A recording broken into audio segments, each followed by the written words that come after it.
Salut à tous, c'est BizBiz. Alors aujourd'hui l'épisode 952 du Zap Image. On commence avec l'anniversaire aujourd'hui de Paul Scholes, l'ancien joueur de Manchester United. Donc c'est une légende là-bas. Donc il fête aujourd'hui ses 45 ans. Regardez son palmarès impressionnant. Donc 718 matchs, 169 buts, ce qui est plutôt pas mal pour un milieu de terrain.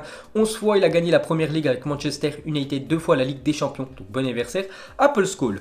Ensuite on va parler des résultats lors des matchs de qualification pour l'Euro 2020. Donc on commence avec les Italiens qui se déplaçaient du côté de la Bosnie et victoire de l'Italie 3-0. Donc Acerbi, Insigne et Belotti ont permis aux Italiens de prendre une fois de plus les 3 points dans ce groupe. Donc nouvelle victoire pour l'Italie qui a vraiment été impressionnante lors de ses qualifications pour l'Euro 2020 parce qu'en tout 9 matchs, 9 victoires. Voilà, c'est carton plein pour les Italiens, 28 buts inscrits, 3 buts encaissés. Donc ils ont très bien réagi par rapport à la non-qualification à la Coupe du Monde l'année dernière. Ensuite on va parler de l'Espagne qui jouait contre la faible équipe de Malte et grosse victoire des Espagnols. Ils ont remporté le match 7-0. On peut voir tous les buteurs, dont un but du joueur du Paris Saint-Germain, Pablo Sarabia. Donc félicitations à lui.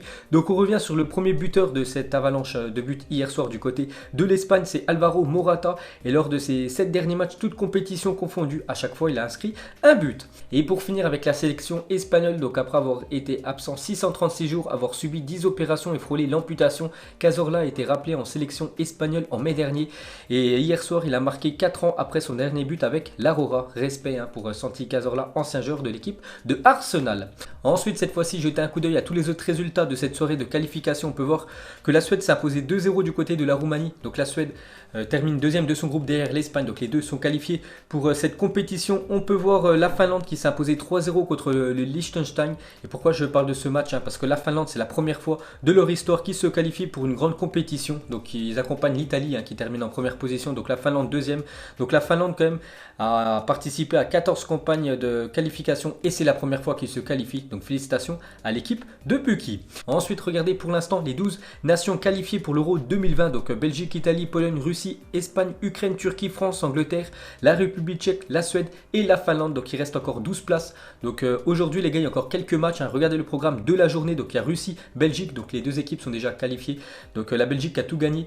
Joue contre le second, la Russie. Donc c'est un match très disputé. Sinon ce soir il y a l'Irlande du Nord contre les Pays-Bas et l'Allemagne contre la Biélorussie. Donc si les Pays-Bas et l'Allemagne gagnent leur match, ils seront qualifiés ces deux-là pour l'Euro 2020. On peut voir aussi à 17h30 un match de division 1 féminine. Ça sera Lyon contre l'équipe du Paris Saint-Germain. On en parlera juste après. Ensuite, on revient sur la Mannschaft. Une déclaration de Joachim Löw sur les deux gardiens allemands qui sont très bons, Ter Stegen et Manuel Neuer. Donc c'est difficile d'en mettre un plus que l'autre. Donc il a fait un choix, on peut dire. Donc nous avons parlé avec les deux gardiens ce matin.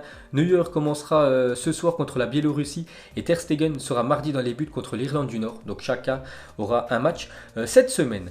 Ensuite, on revient sur le match entre Lyon et l'équipe du Paris Saint-Germain en D1 féminine cet après-midi. Pourquoi c'est un choc? Parce que l'équipe de Lyon et l'équipe du Paris Saint-Germain sont actuellement en première position avec 22 points. On peut voir que Lyon a une meilleure différence de but, c'est pour ça qu'ils sont actuellement premières. Les Lyonnaises, donc c'est un choc cet après-midi et plutôt des bonnes stats pour Lyon féminin. Donc dernière défaite en première division française, ça remonte au 17 décembre 2016, c'était 1-0 contre le PSG et depuis c'est 60 victoires et 4 matchs nuls. C'est pour vous dire que cet après-midi, ça a été un match très disputé. Ensuite, on va parler de l'équipe de France Esport qui jouait contre la Géorgie hier, donc terminé alors qu'elle menait 2-0. La France s'est fait rejoindre de partout par la Géorgie, mais a fini par s'imposer en toute fin de match sur un penalty salvateur inscrit par Hudson Edouard, donc Adélaïde. Donc l'attaquant lyonnais a inscrit lui un doublé. Donc ils se sont fait peur, les Français. Ça me fait penser au match de demi-finale de Coupe du Monde U17 avant-hier quand l'équipe de France menait 2-0 contre le Brésil. Ils ont perdu 3-2. Cette fois-ci, les Français ont gagné le match et Kamavinga a été titulaire. Ensuite, on va sur le continent africain. On va parler de quelques matchs des qualifications pour la CAN 2021. On commence avec le Maroc chez elle qui a fait 0 partout contre la Mauritanie. Donc plutôt moyen. Donc le Maroc concède le nul sur sa pelouse pour son premier match de qualification. Ensuite, on va parler de la Tunisie qui joue contre la Libye et victoire des Tunisiens 4-1, dont un doublé de l'attaquant de l'AS Saint-Etienne, Kazri. Ensuite, on va parler de la Seleção, donc l'équipe brésilienne qui jouait contre son ennemi, l'Argentine. Et c'est les Argentins qui sont imposés 1-0 dans ce match amical qui se disputait du côté de l'Arabie Saoudite. Et c'est Lionel Messi qui a inscrit l'unique but de la rencontre sur un penalty. Ensuite, on revient sur Léo Messi. Donc, grâce à ce but face au Brésil, Messi grimpe à la 17e place des meilleurs buteurs en sélection avec 69 réalisations. Donc, c'est 69 buts avec l'Argentine, c'est 30 en match amical, dont un hier, et 39 buts en match officiel. C'est le troisième meilleur buteur en activité en sélection. Il y a quand même Cristiano Ronaldo qui est devant lui avec 98 buts avec le Portugal. Ensuite, on continue avec lui. On peut voir qu'il a enfin gagné un trophée avec la sélection argentine. Donc, bien évidemment, ce trophée ne compte pas, les gars. C'est pas une Coupe du Monde ni une Copa América. Mais voilà, c'est un trophée pour Lionel Messi. Petite info sur le joueur argentin. Ensuite, pour continuer avec Léo Messi, donc Thiago Silva et Tite, donc le sélectionneur brésilien, enrage contre Lionel Messi. On commence avec Tite. Il a dit: on aurait dû donner un carton jaune à Lionel Messi. Il m'a dit de fermer ma bouche, puis je lui ai dit de fermer la sienne. Donc, ambiance plutôt bizarre hier entre ces deux personnes. Donc, c'est toujours la guerre entre l'Argentine et le Brésil. En plus, j'ai regardé le match, il y a eu beaucoup de fautes. Et c'est vrai que Messi a fait pas mal de fautes hier. Il aurait dû prendre un carton jaune, alors qu'il y a des joueurs brésiliens qui ont fait seulement une faute dans le match. Une petite faute, ils ont pris un jaune direct. C'est pour ça qu'il est un petit peu en travers, le sélectionneur brésilien.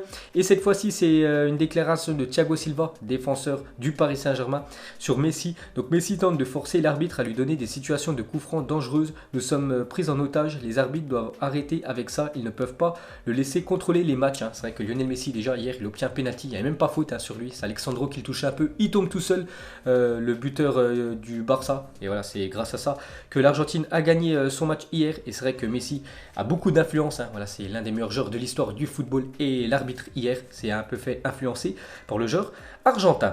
Ensuite, on peut voir qu'il fait la une aujourd'hui du journal Sport en Espagne. Donc, il est revenu en titre. Donc, Messi décide du Super Classico disputé en Arabie Saoudite avec son but. Léo retourne en sélection après son absence à cause de sa sanction et a été le leader de l'Albi Céleste, donc l'équipe de l'Argentine. C'est vrai que ça faisait 4 mois qu'il n'avait pas joué avec l'équipe de l'Argentine. Parce que vous vous souvenez, il a fait des propos pendant la Copa América contre l'équipe du Brésil. Soi-disant, le Brésil aurait acheté cette Copa América 2019. Et pour finir avec l'Argentine, cette fois-ci, une déclaration du sélectionneur argentin sur Mauro Icardi, quand même grand absent de la liste des 2 matchs de l'Argentine. Il est énorme avec l'équipe du PSG et le sélectionneur argentin ne l'a même pas pris quand même. Donc Icardi a toujours été dans notre agenda. Actuellement, il n'est pas là parce que nous croyons qu'il y a d'autres attaquants qui vont aussi bien. Les portes sont ouvertes pour les meilleurs. Mais bon, il aurait quand même pu le prendre parce qu'il est très bon avec son club du Paris Saint-Germain, Icardi. Ensuite, lors de son entrée avant-hier en jeu, donc Joe Gomez a été sifflé par certains supporters anglais suite à son altercation avec Sterling à l'entraînement. Donc Sterling qui était présent en tribune vu qu'il était écarté pour ce match. Donc alors défendu Gomez sur Twitter, donc il a dit: c'est difficile pour moi de voir mon coéquipier se faire huer pour quelque chose qui était de ma faute. Joe n'a rien fait de mal, je prends l'entière responsabilité de ce qui s'est passé, la classe. Donc il y avait déjà quand même 6-0 au score et Joe Gomez qui est rentré en cours de jeu, donc il s'est fait siffler par ses propres supporters à cause bien sûr que Sterling a été laissé de côté pour cette rencontre. Ensuite, une déclaration de Gareth Bale.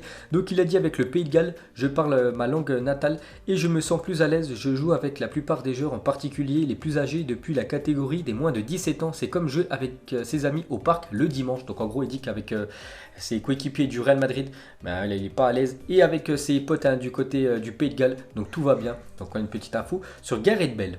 Ensuite, officiel, Herbert Hainer est le nouveau président du Bayern Munich. Donc Uli Hoeneß, l'ancien président du Bayern Munich, a quitté le club hier soir après avoir dirigé le club pendant un peu plus de 40 ans. Donc voilà les gars, une grosse info quand même en provenance du Bayern Munich. Maintenant c'est lui le nouveau président de l'équipe de Munich. Et pour finir avec le Bayern Munich, donc ils ont confirmé que Hansi Flick restera le coach de l'équipe bavaroise au moins jusqu'à la trêve hivernale. Donc c'est lui qui a remplacé il y a 2 semaines Niko Kovac, l'ancien entraîneur du Bayern, et il devrait rester sur le banc du Bayern Munich jusqu'à la trêve hivernale.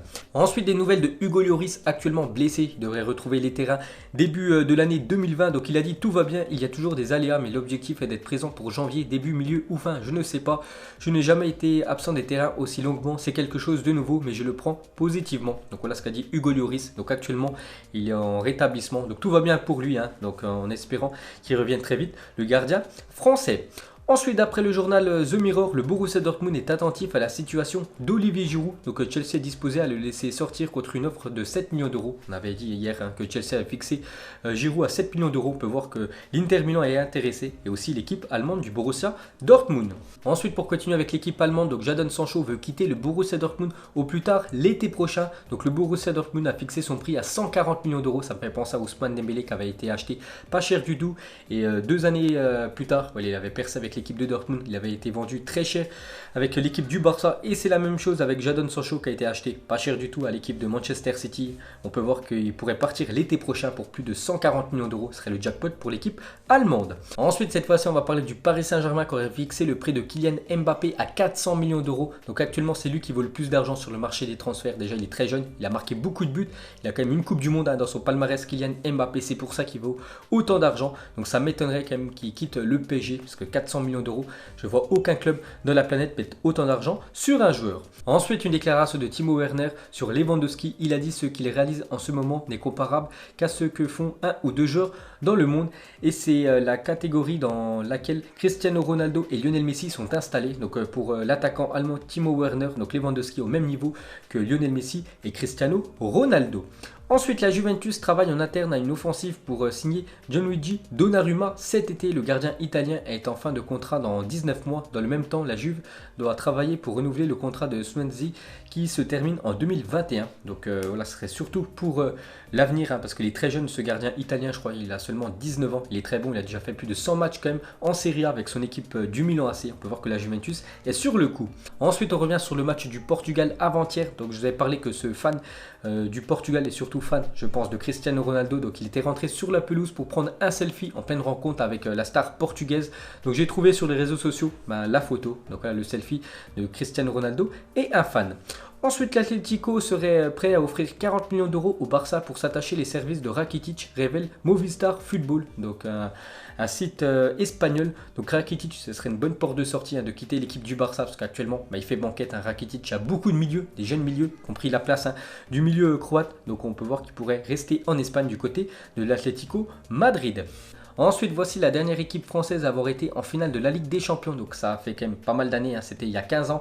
C'était l'équipe de l'AS Monaco. Bon, ils étaient arrivés jusqu'en finale. Bon, après, finale perdue contre l'équipe de Porto. L'équipe de Mourinho s'était imposée 3-0 contre l'équipe française. Et pour finir ce Zap Image, mettez-moi en commentaire quel est le nom du joueur qui te vient à l'esprit en premier en voyant ce maillot. Donc le maillot du Brésil lors de l'année 2002. Donc moi j'ai pensé directement à l'attaquant brésilien Ronaldo. Mais bon, il y en a plein d'autres. Je pense aussi à Ronaldinho, Roberto Carlos ou même Ricardo Kaká qui a porté ce maillot. Donc pour moi c'est Ronaldo, phénoménal. Vous mettrez tout ça en commentaire. Donc voilà les gars, la fin de ce Zap Image 952. Donc si ça vous a plu, un petit like et je vous ferai l'épisode 953 demain. Donc moi je vous laisse et je vous dis à la prochaine comme d'habitude. Ciao à tous.